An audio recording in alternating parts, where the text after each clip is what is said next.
শ্রমিক বিক্ষোভে উত্তাল জগৎবল্লভপুরের নারেন্দ্রপুর দুধ কারখানা। শ্রমিকদের একাংশ বুধবার সকালে মাদার ডেয়ারির কারখানার গেটের সামনে বিক্ষোভ দেখাতে শুরু করেন। বিক্ষোভকারীদের মূল দাবিগুলি হলো মজুরি বৃদ্ধি এবং কর্মী ছাঁটাই। শ্রমিকরা জানিয়েছেন ইতিমধ্যেই তাদের 6 জন শ্রমিককে কাজ থেকে সরিয়ে গিয়ে নীতিগত বসিয়ে দেওয়া হয়। এছাড়াও এদিন সদ্য দায়িত্বপ্রাপ্ত আধিকারিকের বিরুদ্ধে ক্ষোভ উগরে দেন শ্রমিকরা।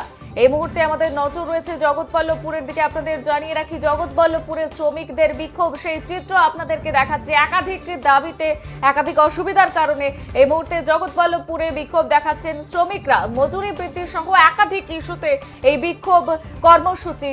শ্রমিক বিক্ষোভে উত্তাল এই মুহূর্তে জগৎবল্লভপুরের নরেন্দ্রপুর দুধ কারখানা। শ্রমিকদের একাংশ বুধবার সকালে মাদার ডেয়ারির কারখানার গেটের সামনে বিক্ষোভ দেখাতে শুরু করেন। এ বিষয়ে বিস্তারিত জানবো। আমাদের সঙ্গে টেলিফোন লাইনে রয়েছে আমাদের প্রতিনিধি রমেশ পোড়েল। রমেশ, ঠিক কি কারণে এই বিক্ষোভ, কি কি দাবি রয়েছে বিক্ষোভকারীদের?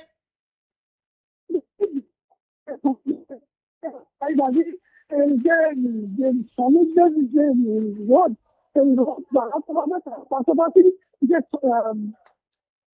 ঠিকাদার এই সময় ঠিকাদার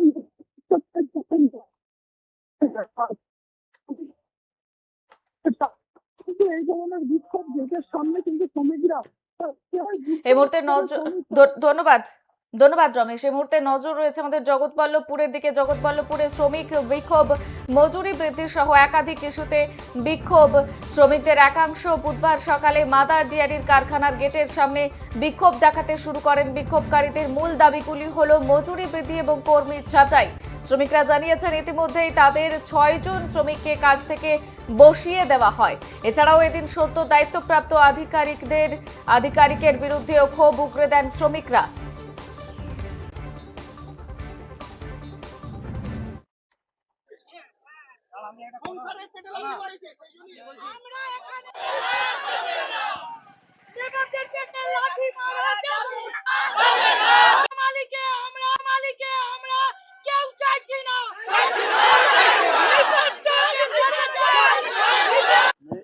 প্রথম কথা হলে আমি গতকাল জয়েন করেছি এখানে, আর গতকাল আমি এখানে জয়েন করেছি এবং আসার পর 5 জন ব্যক্তির নাম ব্ল্যাক লিস্টে ছিল।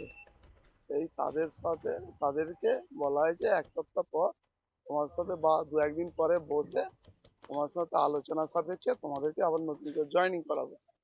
তার সাথে সেই কারণে কিছু মানুষকে নিয়ে, কিছু স্বার্থজড়িত মানুষকে নিয়ে ওরা একটা বিক্ষোভ করছে।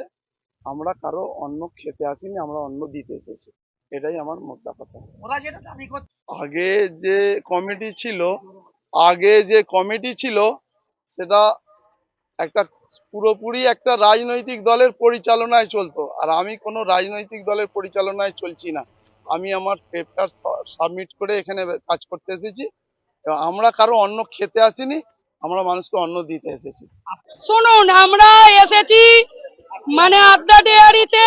আমাদের এই 250 ছেলেকে বনমালী ঘোষ বিজেপির পদে রয়েছে, এই মাত্র 2 দিন এখানে জয়েন করে বনমালী ঘোষ সহ সভাপতির পদে আছে।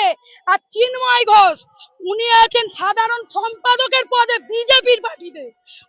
ওনারা দুজন আসার পরেতে আমাদের এই এত 6টা ছেলেকে প্রথমে পেটে লাথি মেরেছে, কাজ থেকে বের করে দিয়েছে।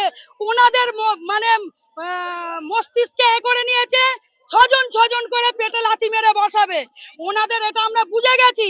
তারপরে প্রতিটা ছেলেকে, এইখানে দেখুন 200-250 ছেলে জড়ো হয়েছে, ওনাদের সকলকে বের করে দিয়েছে। বনমালী ঘোষ আর চিন্ময় ঘোষ ওনারা এই কাজগুলো করছে অন্যায় ভাবে। আমরা চাইছি গরিব শ্রমিক গুলোকে সব কাজে দিক। সবাই 10 বছর ধরে কাজ করছে। এই যে ভদ্র মহিলা, একটা 6 মাসের বাচ্চা ওনার স্বামীকে বসিয়ে দিয়েছে। উনি কান্নাকাটি করছে।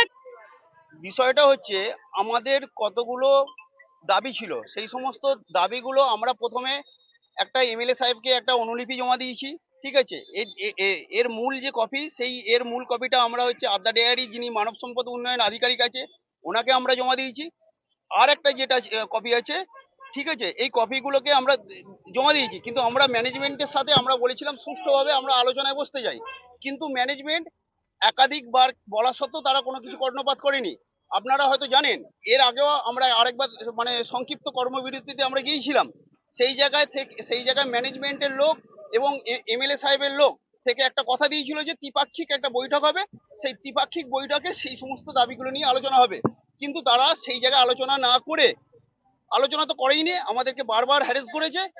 এবং পরবর্তীকালে যিনি আগে যে কন্ট্রাক্টর ছিলেন শেখ সাইফুল, উনি চলে যাওয়ার পর হঠাৎ করে আজকে দেখা যাচ্ছে বনমালী ঘোষ উনি নতুন করে কন্ট্রাক্টর হয়েছেন, এবং কালকে কন্ট্রাক্টরশিপ দায়িত্ব নেওয়ার সাথে সাথে 5 জন শ্রমিককে তারা কাজ থেকে ছাঁটাই করেছে। কাজ থেকে ছাঁটাই করেছে। আমাদের প্রধানত মূল দাবি হচ্ছে যে সমস্ত কর্মীকে বিনা অজুহাতে বিনা এতে যাদেরকে ছাঁটাই করা হয়েছে তাদেরকে পুনরায় কর্মে ফেরাতে হবে, এবং আমাদের যে 13 বা 14 দফা যে সমস্ত দাবি আছে সেই সমস্ত দাবিগুলো নিয়ে আমরা ম্যানেজমেন্টের সাথে